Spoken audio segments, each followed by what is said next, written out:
Hello friends, मैं हूं नितिन और आप देख रहे हैं इंग्लिश 24/7 बाय नेट्स।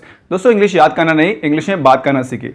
दोस्तों, कई बार आपने नोटिस किया होगा जब भी हम किसी के लिए कुछ अच्छा करते हैं तो वो इंसान खुश होकर हमें कहता है थैंक यू, और हम दोस्तों रिप्लाई में क्या बोलते हैं? वेलकम। ये दोस्तों एक नॉर्मल सा एक्सप्रेशन है जो ऑलमोस्ट हर एक इंसान इस्तेमाल करता है जब भी हम किसी के थैंक यू का रिप्लाई देते हैं। आपको नहीं लगता दोस्तों ये काफी बोरिंग हो गया है? दोस्तों, मैं हमेशा क्या कहता हूं कि हमें बहुत सारे ऑप्शंस माइंड में रखने चाहिए ताकि हम सेम सिचुएशन में अलग अलग तरीके से रिप्लाई दे सके।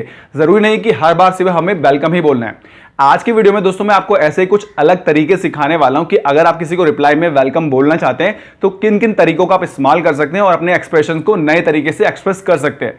तो चलिए दोस्तों, चलते हैं व्हाइट बोर्ड पे और सीखते हैं कुछ ऐसे नए तरीके जो आप वेलकम की जगह यूज कर सकते हैं। तो चलिए दोस्तों, सीखते हैं कुछ ऐसे तरीके कि अगर आपसे कोई कहता है थैंक यू तो रिप्लाई में वेलकम ना बोल के आप किन किन ऑप्शंस का इस्तेमाल कर सकते हैं। बात करते हैं दोस्तों पहले तरीके की, जिसमें आप कह सकते हैं यू आर वेलकम। दोस्तों, वेलकम ना कह के अगर आप यू आर वेलकम कहते हैं तो थोड़ा सा डिफरेंट लगता है।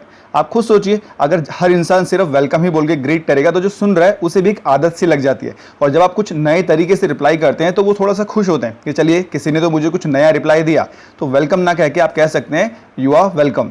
बात करते हैं दोस्तों दूसरे तरीके की, जिसमें आप कह सकते हैं यू आर ट्रूली वेलकम। है दोस्तों, ऑलमोस्ट सेम है, पर इसमें एक वर्ड हम ऐड कर देंगे ट्रूली। आप दोस्तों कहेंगे यू आर ट्रूली वेलकम। बात करते हैं दोस्तों तीसरे एक्सप्रेशन की। दोस्तों, मान लीजिए किसी ने आपसे कोई हेल्प के लिए कहा है ना, और ऐसे टाइम में कहा जब आप बिजी हैं। मान लीजिए अर्ली मॉर्निंग किसी का कॉल आपके पास में आया, या नाइट में किसी ने आपको हेल्प के लिए कुछ बोला और आपने उनकी मदद कर दी और उन्होंने कहा कि थैंक यू।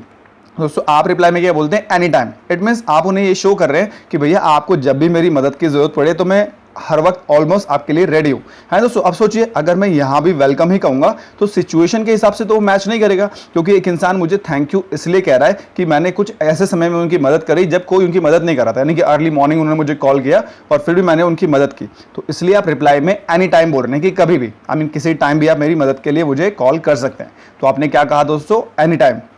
बात करते हैं चौथे एक्सप्रेशन की, जिसमें आप कह सकते हैं हैप्पी टू सर्व यू। अब दोस्तों ये किस सिचुएशन में आप कहेंगे? मान लीजिए कि आपके घर में कोई मेहमान आए, है ना दोस्तों, और आप उनको फूड सर्व कर रहे हैं या उनको ब्रेकफास्ट लंच डिनर जो भी आप उनको समय के हिसाब से प्रोवाइड कर रहे हैं वो आपने उनको दिया, और उन्होंने आपको रिप्लाई में कहा थैंक यू। है ना दोस्तों, आपने उन्हें खाना दिया और उन्होंने आपसे कहा थैंक यू। अब दोस्तों आप रिप्लाई में उन्हें क्या बोलेंगे? Happy to serve you. है ना, यानी कि आपने उनको कुछ सर्व किया, यानी कि ऑब्वियसली कोई फूड सर्व किया या कुछ खाने के लिए उनको दिया, इसलिए उन्होंने आपको थैंक यू किया। अब इस केस में दोस्तों आपने उनकी मदद नहीं की, है ना, आपने उनको क्या किया? उनको कोई फूड ऑफर किया और इसलिए उन्होंने आपसे थैंक यू कहा। इसलिए दोस्तों मैं कहता हूं कि हमें याद करके कभी इंग्लिश को नहीं बोलना चाहिए। अब आप खुद सोचिए, अब भी अगर मैं उन्हें वेलकम ही कहूं तो ये तो नॉर्मल हुआ, है ना, हर एक इंसान सेम कह रहा है। अगर आपका सपना दोस्तों ये है कि हम नेचुरल इंग्लिश बोलें, जैसे कि हम हिंदी बोलते हैं, तो ऑब्वियसली आपको हिंदी की तरह ही इंग्लिश में भी अपने रिएक्शंस को चेंज करना पड़ेगा। तो हमने समझ में आ गया दोस्तों, हम कह सकते हैं हैप्पी टू सर्व यू। बात करते हैं दोस्तों नेक्स्ट एक्सप्रेशन की। अब इसमें आप क्या कहेंगे? मान लीजिए आपसे किसी ने कहा थैंक यू, तो इसमें आप क्या बोल सकते हैं? माय प्लेजर, और पीछे उनका आप नाम यूज कर सकते हैं। फॉर एग्जांपल, आपके किसी फ्रेंड ने आपको थैंक यू बोला तो आप बोल सकते हैं माय प्लेजर रोहित। है दोस्तों, उनका नाम आप यूज़ कर सकते हैं, कोई फ्रेंड है, फैमिली मेंबर है, या कोई उनका जो रिलेशन है आपके साथ, अंकल हैं, आंटी हैं, तो उनका वहाँ पे नाम भी यूज़ कर सकते हैं। तो आप क्या बोलेंगे? माय प्लेजर, और पीछे आप उनका नाम वहाँ पे यूज़ कर सकते हैं, या उनसे जो भी आपका रिलेशन है वो यूज़ कर सकते हैं। इसी का दोस्तों एक और वर्जन है जो नेक्स्ट हमारा है, वो है इट्स माय प्लेजर। आप खाली माय प्लेजर बोल सकते हैं और उसके अलावा आप उनसे ये भी कह सकते हैं इट्स माय प्लेजर। बात करते हैं दोस्तों नेक्स्ट ऑप्शन की। किसी इंसान की आपने एक छोटी सी मदद की, फॉर एग्जांपल आप क्लास ही अटेंड कर रहे हैं और किसी आपके क्लासमेट ने आपसे कहा कि यार अपना पेन दिखाना, आपने उनको पेन दिया। तो दोस्तों ये बहुत छोटी सी हमने किसी की हेल्प की तो उन्होंने आपको कहा थैंक यू। तो आप रिप्लाई में क्या बोल सकते हैं? It's okay. है ना, क्यों? क्योंकि ये बहुत छोटा सा ही काम था, आपने किसी को किया। किसी का दोस्तों पेन से हेल्प करना एक बहुत बड़ा कोई हेल्प तो हम नहीं कर रहे हैं, है ना। तो आप रिप्लाई में उनको क्या कहेंगे? It's okay. अब देखिए, अगर यहाँ भी मैं वेलकम बोलूँ तो क्या होगा दोस्तों? सारी की सारी सिचुएशन का रिप्लाई आपने याद कर लिया। मैं आपको बस समझाने की कोशिश क्या कर रहा हूं कि जैसे जैसे सिचुएशन चेंज हो, थैंक यू तो लोग आपको कहेंगे, पर वो थैंक यू किस पर्पस से आपको कह रहे हैं, इसी तरीके से आपको अपना रिप्लाई भी देना चाहिए। अगर आप किसी को फूड सर्व कर रहे हैं तो आप कहेंगे हैप्पी टू सर्व यू। अगर कोई आपको अर्ली मॉर्निंग हेल्प के लिए बोलता है, आप मदद कर रहे हैं, तो वहाँ पे आप एनी टाइम बोल के थैंक यू का रिप्लाई दे सकते हैं। यहाँ आप इट्स ओके बोल के कह सकते हैं, है ना। आपने किसी को अपना पेन दिया यूज करने के लिए, उन्होंने आपको रिप्लाई में थैंक यू कहा, तो उसके रिप्लाई में आप उन्हें कह सकते हैं इट्स ओके। इसी का दोस्तों एक और तरीका हम यूज कर सकते हैं, वो है दैट्स ओके। है ना दोस्तों, चाहे आप इट्स ओके कहिए या दैट्स ओके कहिए, एक ही बात है।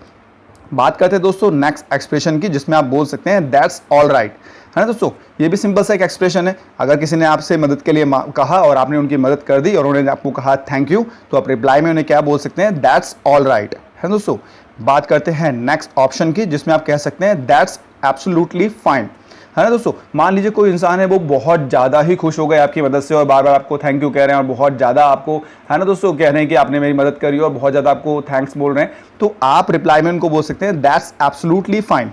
जब आप ये नोटिस करें कि जिसकी मैंने मदद की है या जिनके लिए मैंने कोई छोटी सी एक्टिविटी की है, कोई काम किया है, वो रिप्लाई में मुझे बहुत अच्छे से बोल रहे हैं, तो आप रिप्लाई में उनको क्या कह सकते हैं कि दैट्स एब्सोल्युटली फाइन। बात करते हैं दोस्तों नेक्स्ट ऑप्शन की, जिसमें आप क्या बोल सकते हैं इट्स माय ड्यूटी, है ना। ऑब्वियसली आपने कोई ऐसा काम किया है ना जो दोस्तों आपका फर्ज बनता है। फॉर एग्जांपल आपके अपने पेरेंट्स के लिए कुछ किया और आपके मम्मी ने, पापा ने, आपके सिबलिंग ने आपको थैंक यू बोला, है ना, उन्होंने कहा कि थैंक यू, तो आप इसमें बोल सकते हैं इट्स माय ड्यूटी, है ना। फॉर एग्जांपल मान लीजिए आपने एक गिलास पानी किसी को दिया, कोई रिलेटिव को, अपने फैमिली मेंबर को, किसी को एक गिलास पानी दिया और उन्हें आपको बोला थैंक यू, तो ऑब्वियसली दोस्तों पानी पिलाना एक अच्छी चीज़ है, तो आप रिप्लाई में क्या बोल सकते हैं इट्स माय ड्यूटी, है ना, कि यार ये तो मेरा एज अ इंसान मेरा फर्ज बनता है कि मैं आपको पानी दूं, तो आप क्या बोल सकते हैं इट्स माय ड्यूटी। और बात करते हैं दोस्तों लास्ट एक्सप्रेशन की, जिसमें आप बोल सकते हैं विद माय प्लेजर, है ना दोस्तों। अगर कोई आपसे कह रहा है थैंक यू, तो रिप्लाई में उन्हें क्या बोल सकते हैं विद माय प्लेजर। अब देखिए दोस्तों कितने सारे ऑप्शंस हमने सीखे। अब दोस्तों उसका बेनिफिट क्या होने वाला है कि जब आप इतने सारे ऑप्शन समझेंगे, है ना दोस्तों, तो आपको ये भी समझ में आएगा कि हर सिचुएशन में अगर मैं सेम तरीके से रिप्लाई दूंगा तो दोस्तों मैं भी बोर होऊंगा और जिसको मैं वो रिप्लाई दे रहा हूँ वो भी इंसान बोर हो जाएगा। उन्हें भी एक हैबिट लग जाएगी कि यार इसको किसी भी सिचुएशन में मैं थैंक यू बोलता हूँ, ये इंसान हमेशा मुझे वेलकम ही कहता है। जब आप अलग अलग सिचुएशन के हिसाब से अलग अलग तरीके से उनको रिप्लाई देंगे तो ऑब्वियसली दोस्तों आपके अंदर भी एक पॉजिटिव एनर्जी आएगी और आपको भी काफ़ी अच्छा लगेगा कि अरे हाँ मैं इंग्लिश नेचुरल वे में बोल रहा हूँ, और जिस इंसान से आप वो रिप्लाई दे रहे हैं उन्हें भी सुन के अच्छा लगेगा कि आप बार बार रिपीट नहीं करें। तो आई होप सो ये सारे ऑप्शंस आपको काफ़ी अच्छे लगे होंगे और आज से ही इनका इस्तेमाल करना आप ज़रूर शुरू करेंगे। तो देखा दोस्तों आपने कितनी आसानी से आप वेलकम की जगह नए नए एक्सप्रेशन का इस्तेमाल कर सकते हैं और लोगों को अपनी इंग्लिश से इंप्रेस कर सकते हैं। आई होप सो दोस्तों आज की वीडियो आपको काफ़ी यूजफुल लगी होगी और जो भी हमने आज सीखा उसका सिचुएशन के अकॉर्डिंग जब भी आपको जरूरत पड़ेगी तो उसका इस्तेमाल आप ज़रूर करेंगे। अगर दोस्तों आपको आज की वीडियो अच्छी लगी तो इसको लाइक जरूर कीजिएगा, अपने फ्रेंड्स और फैमिली मेंबर्स के साथ भी शेयर जरूर कीजिएगा ताकि वो लोग भी इसका बेनिफिट ले पाएं।